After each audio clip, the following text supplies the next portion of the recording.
up, Cavs Nation? I'm your host, Ethan Sands, and I'm back with another episode of the Wine and Gold Talk podcast. And joining me on today's episode, Chris, Fedor, Jimmy Watkins. You know him, you love him. And we are coming to you after one of the most exciting NBA Finals Game 1s that has been had in a very long time. The Oklahoma City Thunder led for all but 0.3 seconds of the game and still ended up losing the contest.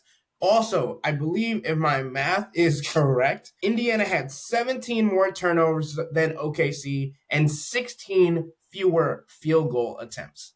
A crazy drastic amount when we talk about the possession battle and how important that is in the playoffs, in every game in the NBA, but especially in the NBA Finals.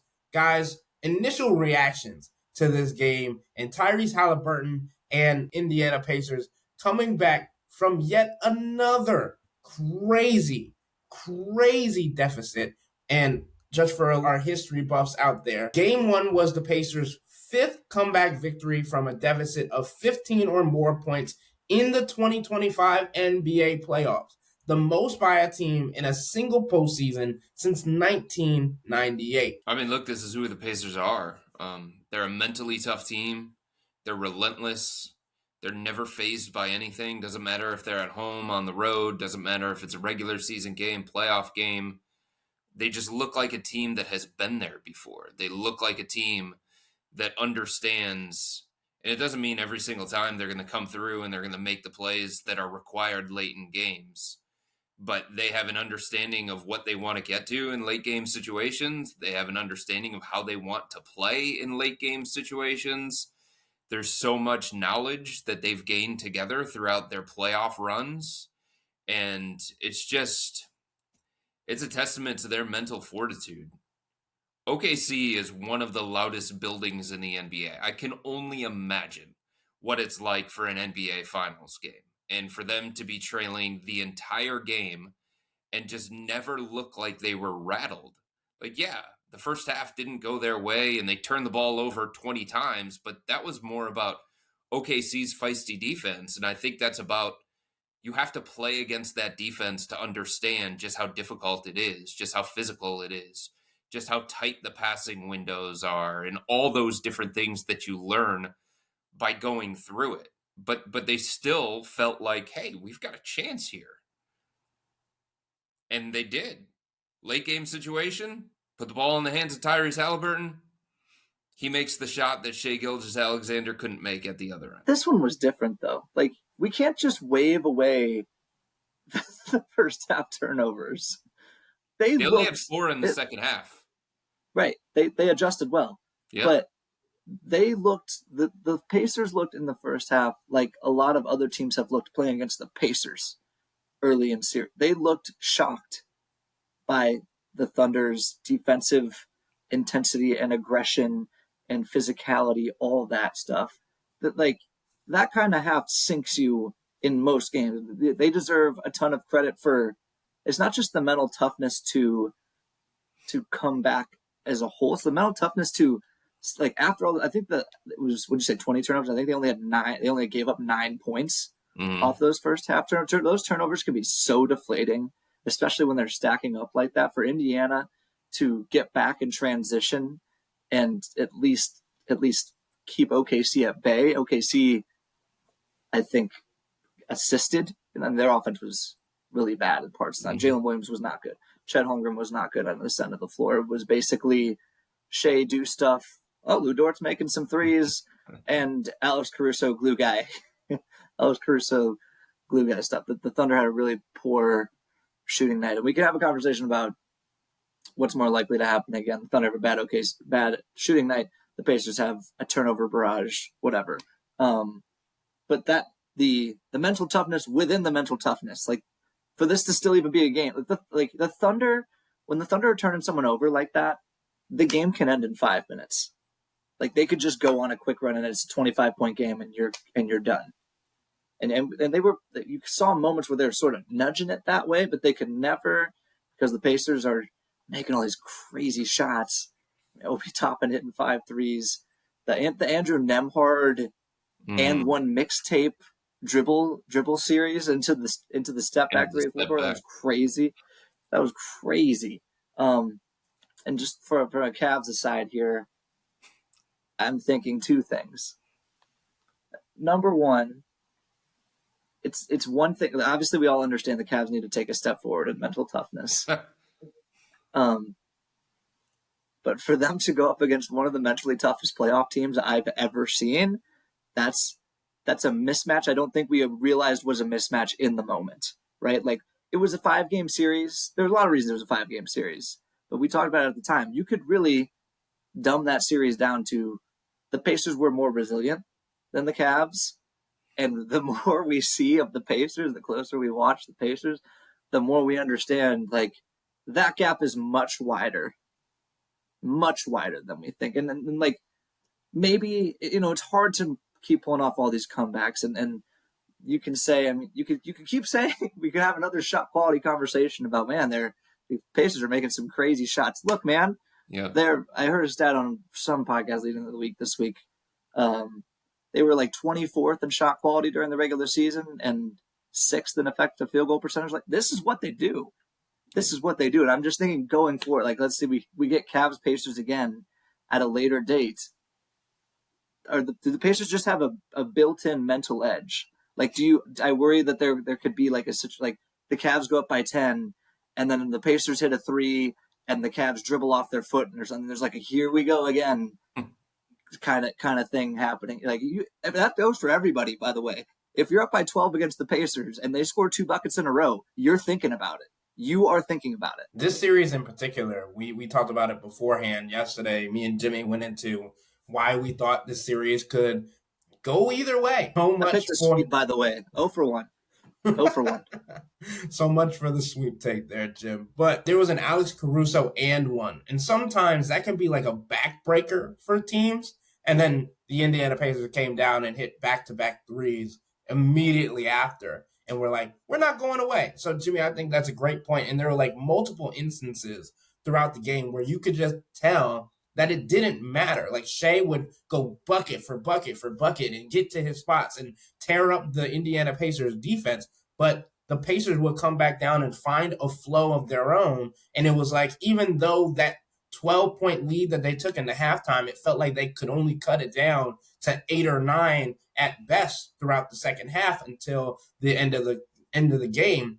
It was like, oh, well, we're not letting them like balloon their lead at all. We're staying right here. We're making it close. And it felt like if Shea or if Lou Dort wasn't going to hit shots, and as you mentioned, Jim and Jalen Williams and Chet Holmgren weren't offensively spectacular as we're used to them being. It was more so if Shea runs out of gas and we keep continuing bringing offense our way, the Pacers felt like they could close that gap. It just took a little bit longer because Shea's the MVP and was going nuts.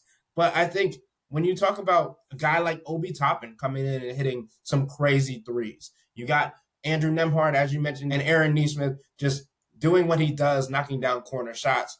It's a testament to the grit. It's a testament to the determination. And we keep coming back to this when we talked about it with the Cavs, how they were able to wear an opposing team down. It didn't feel like the Thunder wore down. They just stopped making shots. Like, at the end of the game, the Pacers had a field goal percentage of 47.6. The Thunder shot 39.8% from the field. The Pacers made 18 threes, 46.2% from deep. The Oklahoma City Thunder made just 11. They were 36.7% from beyond the arc. And I think the biggest thing about that is that the Pacers were knocking down big shots, big threes in the fourth quarter in particular. And I remember there was a point in the fourth quarter when I think the Pacers had made 6 threes to OKC's 1. And that was like the biggest gap that we had seen. And it was a testament to what the Pacers are able to do offensively and how they're just going to continue to come at you. Look, I don't know how this is going to play itself out over the remainder of the series, but late in the game, Indiana showed why it has been one of the best clutch teams all playoffs long. They looked like a team that had been there and was really, really comfortable in that moment. And the Thunder looked like a team that had not been there before and was trying to figure it out. And they had guys on their team that were going outside of themselves and outside of their own capabilities, trying to do a little bit too much. I mean, Jalen Williams turned down a shot. He did the pump fake thing, and then he drove to the middle of nowhere and just like tossed up a shot. Like, can he make that shot? Sure. Is that the shot that you want in that situation? No, not really. So I just think it's something that OKC is going to have to figure out and learn from. Whereas Indiana, they have been in so many close games throughout the course of this playoff run, and they have repeatedly come through, and they trust everybody on the floor. They trust the system. They know what they want to do in those situations. They know where the ball needs to go in those situations. And they all play with a selflessness that is really, really respectable. It certainly helps to have an NBA champion in Pascal Siakam. It certainly helps to have an 8 to 10 year veteran in Miles Turner, who's been through a lot of different playoff games. Hasn't won at the highest level, but he's been through a lot of different playoff games. And Andrew Nembhard is just, man, pound for pound, one of the toughest dudes physically and mentally in the NBA. So, I mean, I think this speaks a little bit to OKC's relative inexperience. I also think it speaks to all of the great qualities that everybody saw in Cleveland firsthand about the Indiana Pacers that people here in Cleveland hate about these Pacers. But they're just made different, man. Like, they have dudes that are made different, and they certainly have a coaching advantage too, because I thought the things that Rick Carlisle figured out in the second half and the adjustments that he made in the second half, you felt those showed themselves. And the last thing about the Pacers, and too many people got caught up in the overall numbers and the overall reputation of Indiana, they can guard now. They can guard. I know that Tyrese Halliburton got picked on at various points, and I know that there were other opportunities where, you know, Obi Toppin looked a little bit out of place on the defensive end of the floor, and Ben Shepherd kind of got pushed around physically.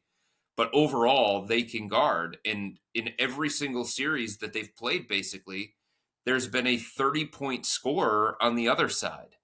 But they just make it really, really difficult on everybody else. And they make everybody else on the team inefficient, uncomfortable. And that's just kind of how, like, they have built their defense. They trust Aaron Nesmith. They trust Andrew Nembhard. They believe that those guys are going to make it as tough as possible on these star players. And even if they give up 30 to Donovan Mitchell or 35 to Jalen Brunson or 38 to Shai Gilgeous-Alexander, they do such a good job on the other guys, the supporting cast around those guys, that it doesn't feel like a typical onslaught from that particular star player. Not every time, anyway. And I think just for a stats purpose, like, we know how great Indiana is at moving the ball. And obviously they also, and to Chris's point, Rick Carlisle had Andrew Nembhard handling the basketball more in the second half than Tyrese Halliburton, to let him get off the ball and still be able to create when the ball came to him when it needed to. But Andrew Nembhard and Tyrese Halliburton combined for 12 assists. The Oklahoma City Thunder had 13 assists total in the game. Indiana had 24. And I think it shows not only the trust aspect that Chris was talking about, but also just the offense was so stagnant and stale for OKC outside of Shai.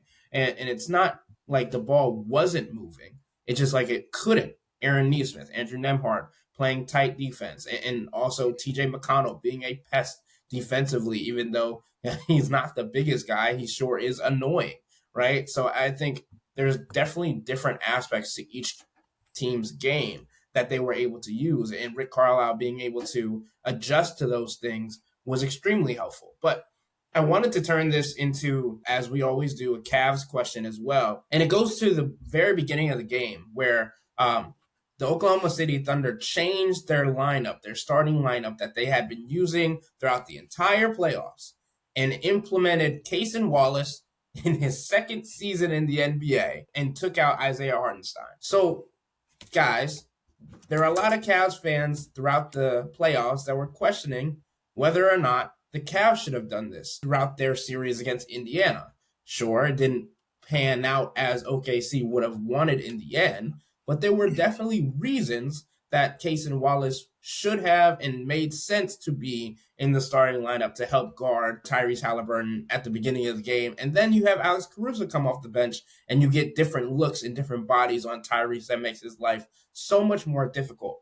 In the Cavs sense, I feel like it would have either been a change in Max Strus or a change in Jared Allen. Do you think that the Cavs could have or should have used this kind of change of pace and change of identity, even though it's something that got them to the playoffs like OKC did? I think we have to start here. Cason Wallace started 43 of 68 games this year. So he started more than he came off the bench.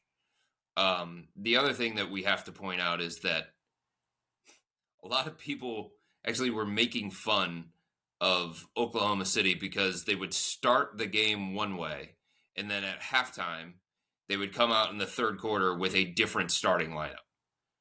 Maybe it was Cason Wallace. Maybe it was Aaron Wiggins.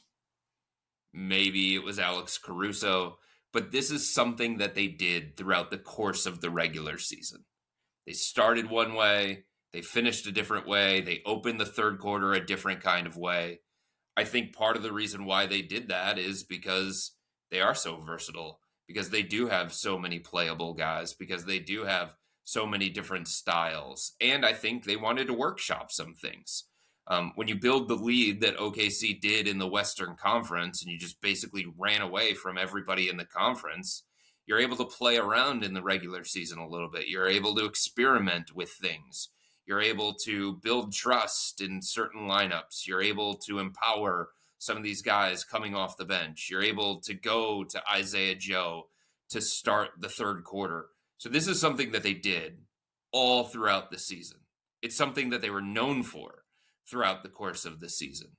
And Cason Wallace being in the starting lineup, it's not that different than what happened for them in the regular season. Different in the playoffs, of course, but I think we understand that when you get into the playoffs, a lot of the outcome of a series is matchup dependent.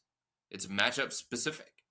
And if you feel like you have a guy who started a majority of your games and you think he was going to help you in a starting lineup to set the tone defensively, to make Tyrese Halliburton uncomfortable, to be better when it came to switching things 1 through 5, if that's the kind of defensive strategy that you felt was going to be best for you, or you thought the skill set that that particular player brought, and you feel like the rest of your guys are going to buy into that, and it's not going to be a problem for Isaiah Hartenstein coming off the bench, then you're able to do things like that. If you look at the Cavs, I don't know what benefit they would have gained by putting Jared Allen on the bench to start a game, and putting DeAndre Hunter in the starting lineup. Like, one of the advantages they were supposed to have going into the series against Indiana was their two bigs. And could they capitalize on that advantage that they had? The answer was no. Evan Mobley and Jared Allen couldn't capitalize on it.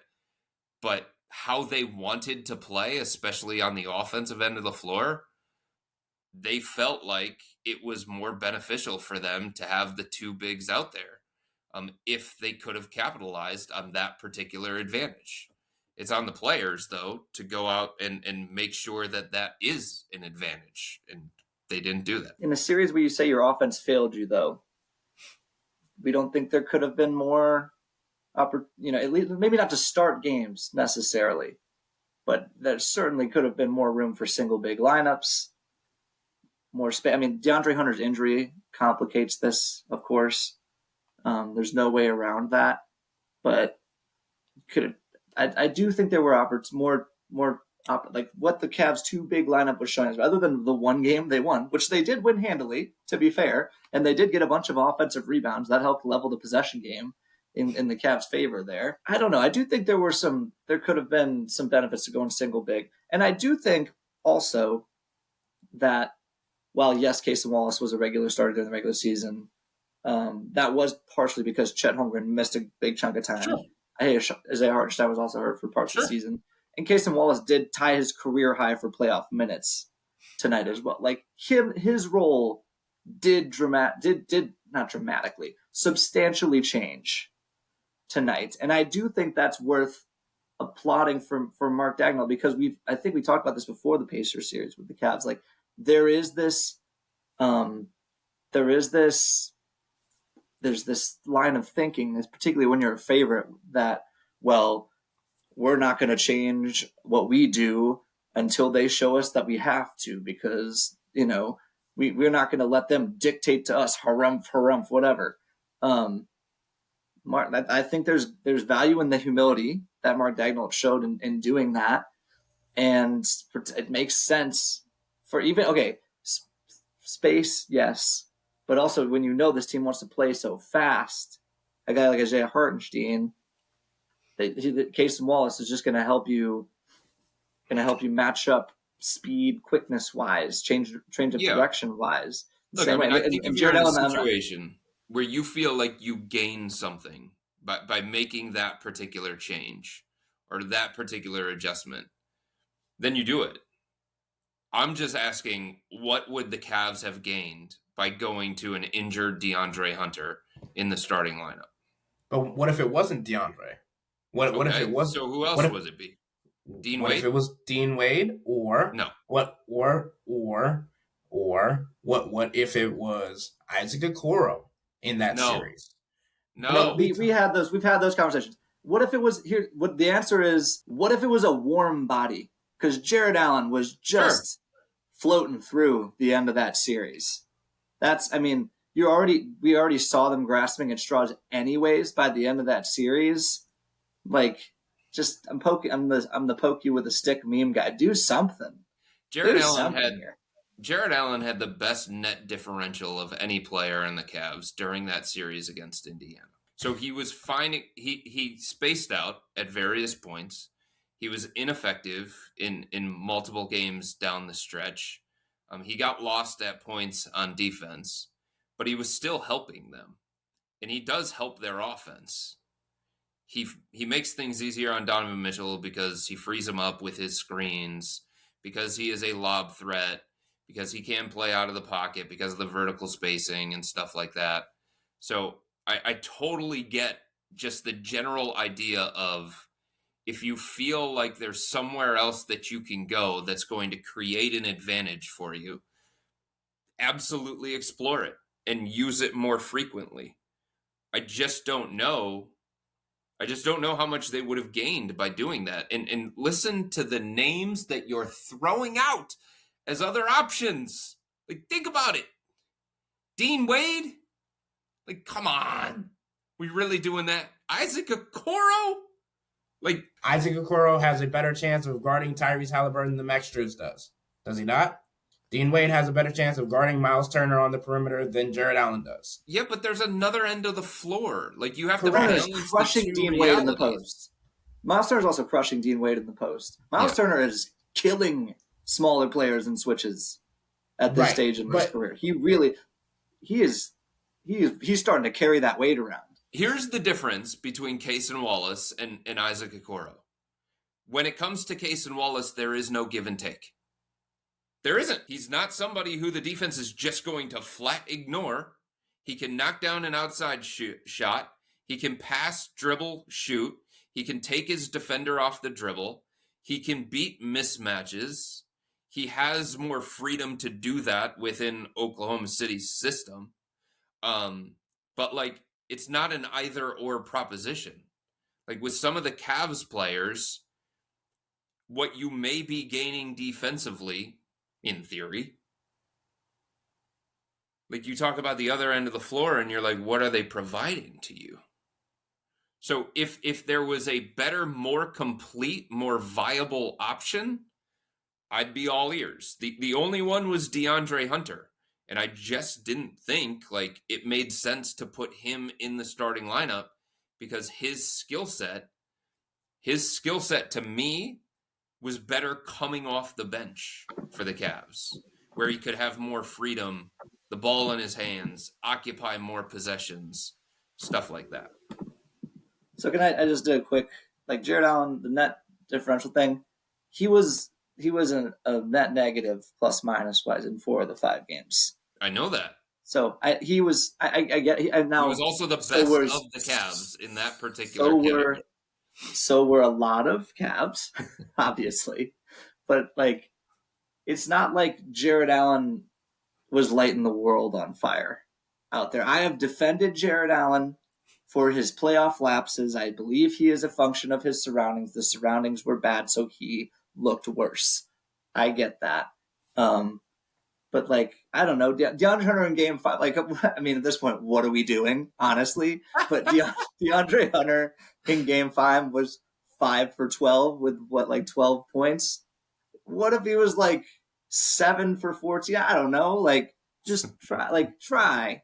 The game, what we're really talking about is the last 2 games, right? Where they got bushwhacked in game 4, and at like, I think the Cavs were just shell shocked, like as a franchise, from top down on that one. So, yeah, I think maybe I haven't watched it back in a while. Maybe there's a tactical adjustment that could have made that would have stopped that. I don't know, but like. But what if we're talking about the offense, like on the other end of the floor? Sure, there's everything. There's everything that is available with Jared Allen. If he takes one shot, then that's null and void.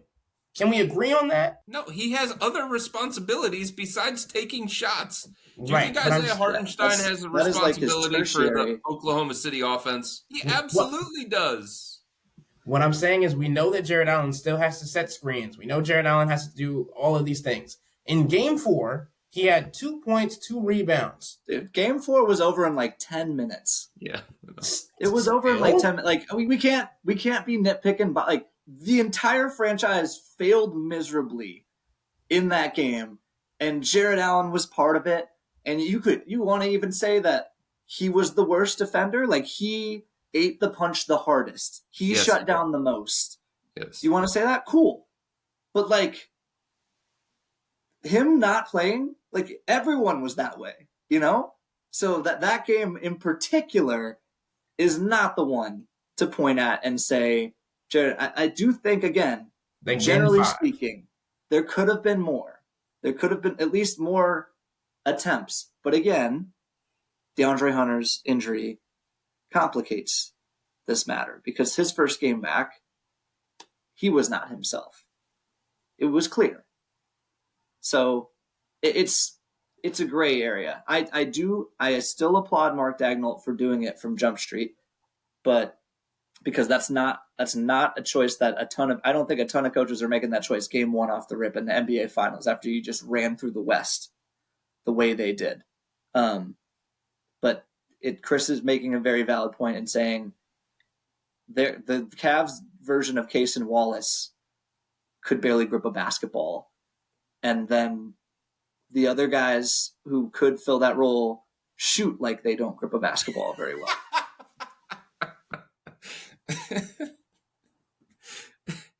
I think the other danger that we always run into is that assuming the button not pushed was going to work. It happens all the time. Whether it's Major League Baseball, NFL, NBA, whatever team sport. 2 years ago, Cavs fans wanted Lamar Stevens to get more run in the series against New York because he's tough and physical. And they just assumed because he was tough and physical that it was going to work. That move that JB Bickerstaff did not use enough would have led to success. We don't know that. It's entirely possible that the team would have been worse if they would have made a starting lineup change. Yeah. I mean, like, I think, again, what are we doing here? I think Isaac Okoro and Dean Wade are better versions of the Lamar Stevens button. Yeah. We're splitting hairs here. And in a 5-game series where you were outmatched in many different ways, I think I'd rather push all the buttons and have them fail, like the viable buttons, than leave some leave one unpushed. And I do, again, generally, I think this button could have been pushed a little bit more. The Cavs never really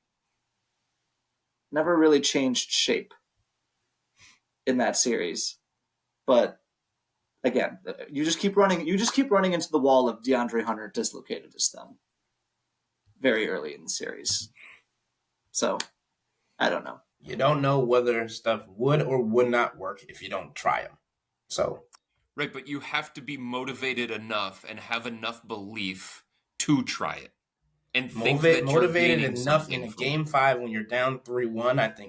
I think you're pretty motivated to try something. No, you have to feel like as a coach you gain something. What were they going to gain? Tell me that. DeAndre Hunter did play slightly more than Jared Allen in game 5 as well. That's correct. He did. It's very close, but it's like 13 seconds. I see you making a face, Ethan. Like, that's not the case in like any of these other games. Like, he played more. I'm not even just talking about DeAndre Hunter. I've been trying to make that point. He could have played even more. Well, yeah, but I'm just out on non-shooters who are not just non-shooters. I'm out on people who are scared to shoot. Isaac Okoro, I don't care if Isaac Okoro made 10 threes when the Cavs were down by 50 points in game 4. I don't trust it when it's time to get real. I don't, because I have Isaac Okoro's entire playoff career that tells me he's not going to make shots, and then when he doesn't make shots, he's going to stop shooting them. You know who else wanted Isaac Okoro to play more? The Indiana Pacers. Because it made things easier for them on the defensive end of the floor, and it's been that story every single playoff series. It's just so difficult in today's NBA to play 4-on-5 on the offensive end of the floor, especially for a Cavs team that was relying so much on Donovan Mitchell to have to create stuff for himself and create stuff for others, and the condition that Darius Garland was in and the condition that DeAndre Hunter was in, and the same thing when it comes to Evan Mobley. By the way, Isaac Okoro played 16 minutes in game 5. So they were trying to make an adjustment. That's more. Yeah. And in those 16 minutes, he scored 2 points. Right. He scored 2 points. But it's just Tyrese Halliburton was also not as good. Okay, but that's not entirely correlated. Yeah, like when Isaac Okoro's on the floor, whatever you're taking off the Pacers plate, you're then putting it back on, because the most dangerous thing you can do against the Pacers offense is miss at the other end, and your chances of missing go up way more when you have a dude out there that they don't have to guard. So let's do this then. Let's do this then. If y'all don't trust Isaac and Dean mainly to be playoff performers, and Chris has been saying this about dumping Isaac Okoro's salary throughout the entire summer. We've talked about dumping Dean as well. Right. So where are you getting better? How are you getting better? I said it on the podcast about 2 weeks ago, and that's social the question, media lost its ass. There's a reason why I brought it up 2 weeks ago. Like, because if you feel there is a pathway, I got to be really careful about how I say this again. Aggregators are like, give me. So, like, there is a pathway, a legitimate pathway for them to reconfigure their roster, to reimagine their offense, and in a way reset their salary cap situation. And there is one move there that does all 3 of those things. I'm not saying they're doing it, okay? But if you're looking for improvement and you don't feel like enough of it's going to come internally or player development or the second year in Kenny Atkinson's system or whatever thing that you want to bring up, the pathway is Darius Garland. Because you take one player and you turn him into 3. And now all of a sudden, you have 2 extra guys that you feel like you could potentially trust in a playoff environment than the 2 that we brought up in Dean Wade and Isaac Okoro. And while doing that, you reimagine your offense and you make it flow more through Evan Mobley if you feel like he's more ready for that. You can run different stuff. You can use different kinds of lineups. And then your salary cap situation isn't as problematic. And I'm not saying that the Cavs are in a situation where it's like, oh my God, we've got all these terrible salaries on the books and we got to get rid of so many of them, or we've got these overpaid players that don't match their value. Darius Garland's a $40 million player in today's NBA. I totally understand that. Jared Allen's contract's not killing them. It's about what somebody of his caliber, of his importance, is worth in today's NBA.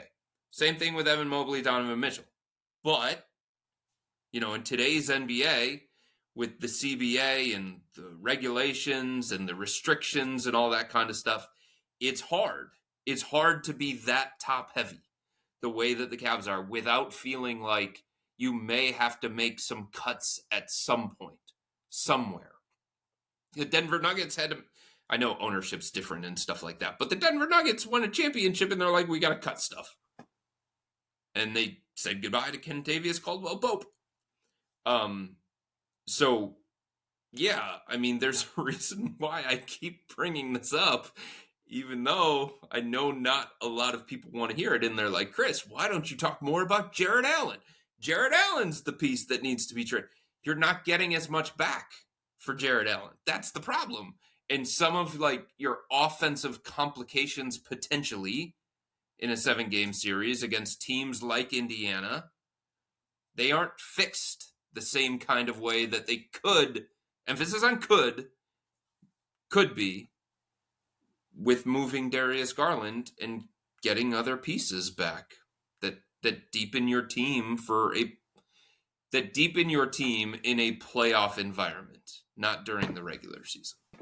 The idea is to turn Darius Garland into a Case and Wallace-y version of Darius Garland, and by that I mean a 2-way player, where probably a guy who plays deep. If there's a guy who plays defense out there who can score and create like Darius Garland, he's not available. Right. Those guys are max players. Or he's 33 years old and right. His name is Drew Holiday, and who knows what the Celtics are going to be doing.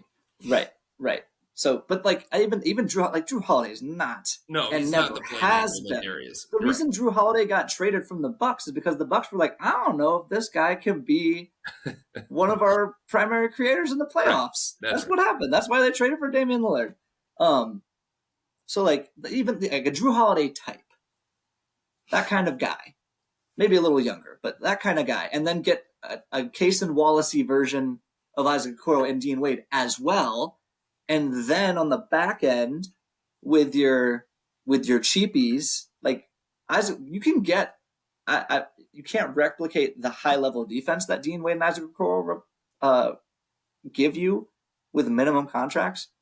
You can get the offensive. You get shooting specialists. You can just get the opposite, an inside out version of those guys on the minimum. And those guys, it's the JB Bickerstaff, Sam Merrill formula. It's cut and dry. You making shots today in the playoffs? Cool. Keep playing. You ain't making shots? All right. Come sit down. That's the idea.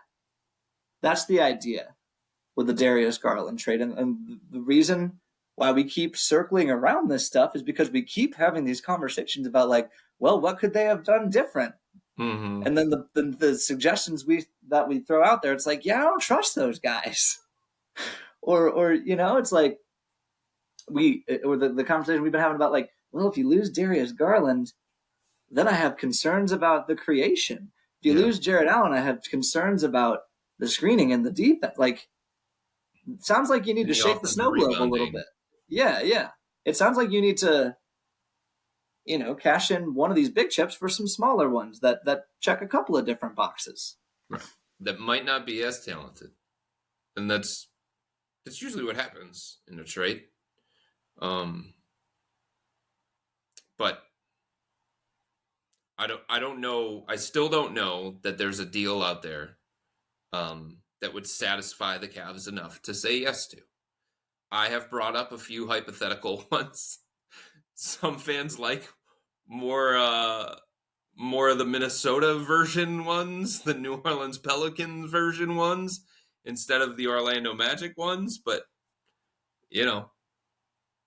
Jalen Suggs would be playing for either Oklahoma City or Indiana, and I don't think he would have any issues with the physicality. I don't think he would have any issues with the ball pressure. I don't think he would have any issues with being able to guard multiple positions. Just saying. So basically what I'm hearing is with the Cavs construction currently, y'all don't think they're close to winning a championship or being able to contend with teams like the Indiana Pacers and the Oklahoma City Thunder. Would I be accurate in that statement? Well, I would think that the status quo would have to change, right?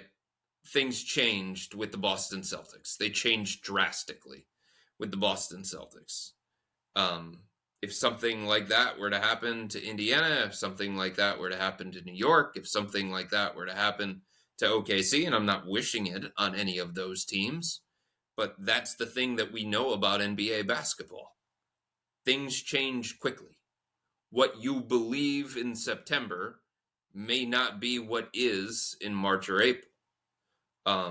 Going into the season, would I have the Cavs slated higher than Indiana if Indiana brings back basically everybody and doesn't make significant changes to the team that gets to the end? No, I would not put the Cavs above them. I don't think they're on their level. I have my doubts about the Cavs being on the Knicks level, although they've got some decisions that they've got to make. I have my doubts about the Cavs being on a team like the Denver Nuggets level. Because it's just a situation, guys, where they've got to prove it. They've got to show that they understand how different playoff basketball is than the regular season. And their players have to show a level of readiness for playoff basketball than what they've shown. A majority of their players, their important ones, have to show a level of playoff readiness that they just haven't shown. So I'm in a situation of prove it.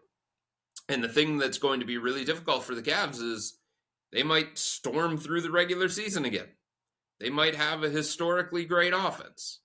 They might come close to the franchise record for wins, maybe even top it, and it's not going to matter at all. Nobody's going to care, and nobody should, because they just have too much to prove when it comes to being a postseason basketball team. I thought I said this 2 weeks ago. They aren't close. They lost in the second round in 5 games for the second straight year. What about that is close? That's not close. You could say injuries. You could say they're not close.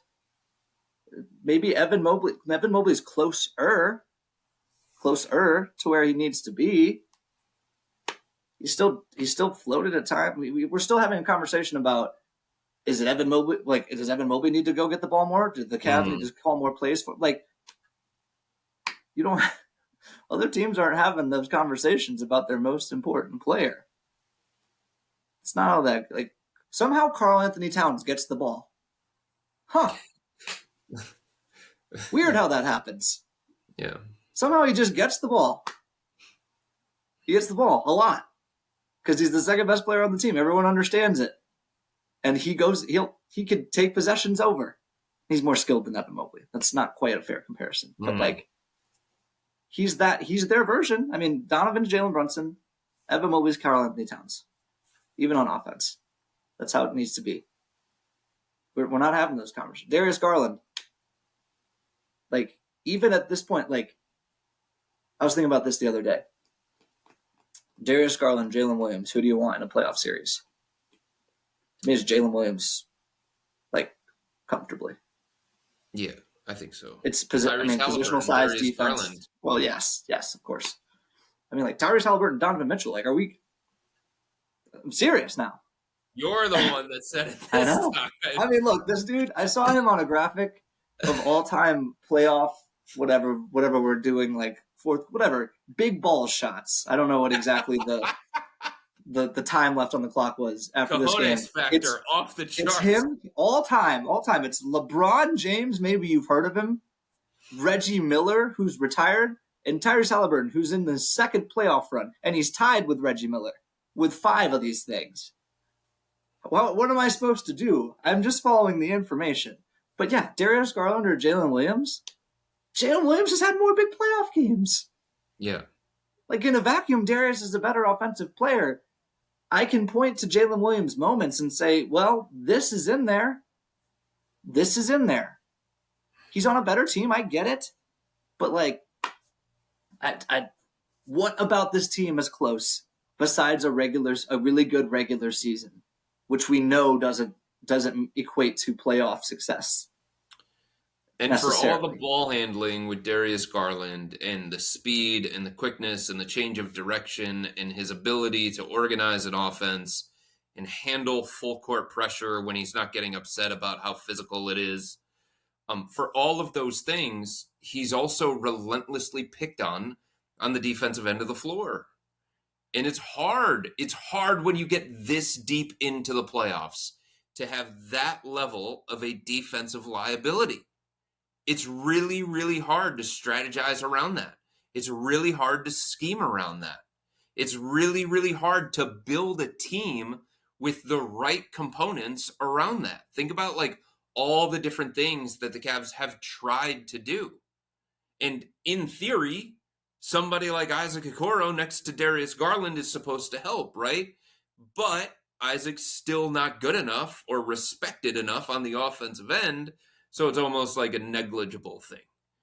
And you're this deep into the playoffs, and these are smart teams, and they're usually pretty disciplined, and they have the scouting reports down and stuff like that. And they go at the target over and over and over and over again. And it's just hard to live that way in a 7-game series. It really is. You need Darius to be like Steph Curry level transcendent, Damian Lillard level transcendent, to overcome a lot of these defensive deficiencies that he continues to show. And even before he hurt his toe, he was having problems with Miami. And Miami's not a great offensive. Miami's not Indiana on offense. Miami's not New York on offense. Miami's not OKC on offense. He was having a hard time with Miami. He was getting hunted by It didn't matter because the Cavs were so good in other ways and their offense was so good and unstoppable, and it was a mismatch. But when you start getting these margins, when they get tighter and tighter, these things make a difference. And having a huntable player, ask New York. Ask them. Having a huntable player that you have to cover up for constantly, that wears on you over the course of a 7-game series. And I just don't know if Darius is ever going to be a good enough offensive player to overcome some of those deficiencies on the defensive end. 2 players on a team that got swept called him out in the media for his defense. Think about that. 2 of them. Now, Tyler Hero is returning fire, but still, right. That's crazy. That's crazy. You know, I don't think most people, we need to reframe our conversations about the Cavs. You know what we haven't called them in a while? This is a top-heavy roster. Yeah. Right? Don't trust the top. Because, okay, they played 11 guys in the regular season. It was fun. Everyone was contributing. Kumbaya Kenny, this, that, and the third. Got the playoffs, found out they weren't very deep. Right. Weren't actually very deep. We had the conversation. I mean, like, how many guys did I trust? What we were saying, like, the conference finals level, 2.5. I think the optimistic version of that, I can get there potentially with like 5 or 6. Add in, you got your core 4, you got DeAndre Hunter, you got Max Strus. After that, I don't trust anyone. Yeah. At a high level. And I haven't seen it very much from those other guys. So you have a top-heavy roster, and I don't even trust everyone at the top. So, no, they're not close. And here's a thing to add to it, because people might be saying, well, what about Tyrese Halliburton, defensive liability? His numbers are not good on the defensive end. He's 6'5". He's got length. He can contest shots. He can get into the passing lanes. He can at least body up guys in the post to try to make it a little bit more difficult, to try to provide some level of resistance. And if he's off the ball, he's disruptive. You've seen him get in passing lanes. You've seen him get deflections. That was a big part of his role on defense in the series against New York. And he was pretty disruptive in that particular, on the ball. It's completely different. When he's involved in switches and pulled out to the perimeter, it's completely different. But Darius is undersized and a defensive liability. So it becomes a little bit of a different conversation. At the very least, Tyrese Halliburton can contest shots where the opponent feels it enough to make it make a slight difference. And like I said, those other things that he brings because of his length, his athleticism, his size. Might be a little bit unfair to do because we already got to witness game 1. But Chris, I think the fans want to know what your take is on this series. Who do you got? How many games do you see it going? What's your thought process? And we'll end with that. I'm not changing too much. I think OKC is the superior team. I think they have enough lineup flexibility and versatility. I think they'll get things figured out a little bit more with their offense.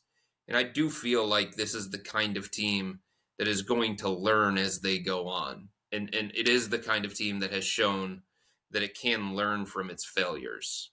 So they led for all but 0.3 seconds. I can't ignore that. I know how good they are defensively.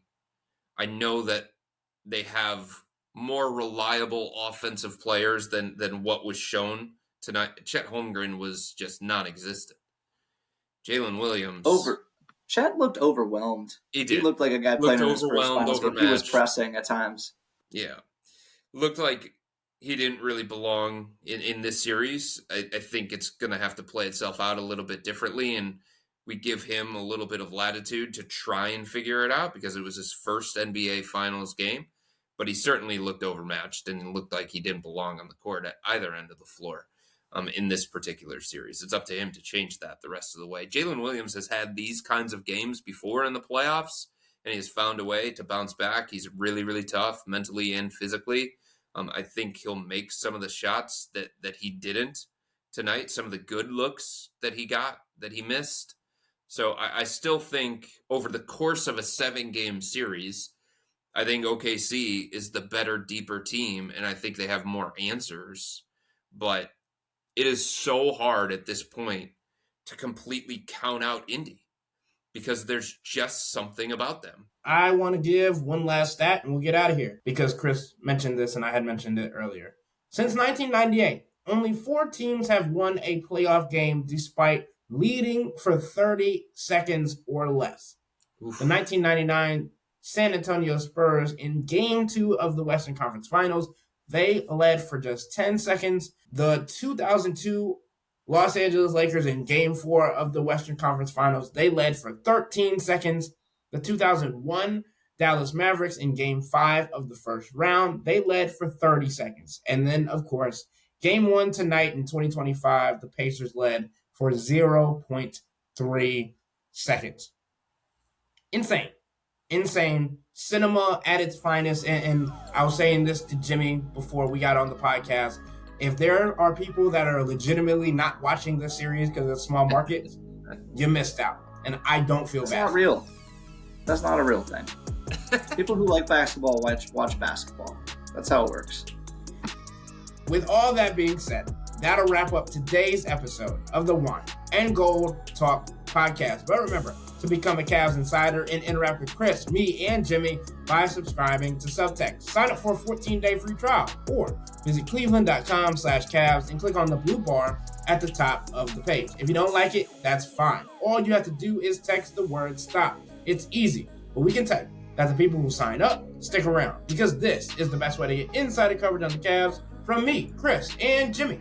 This isn't just our podcast, it's your podcast, and the only way to have your voice heard is through Subtext. Y'all be safe. We out.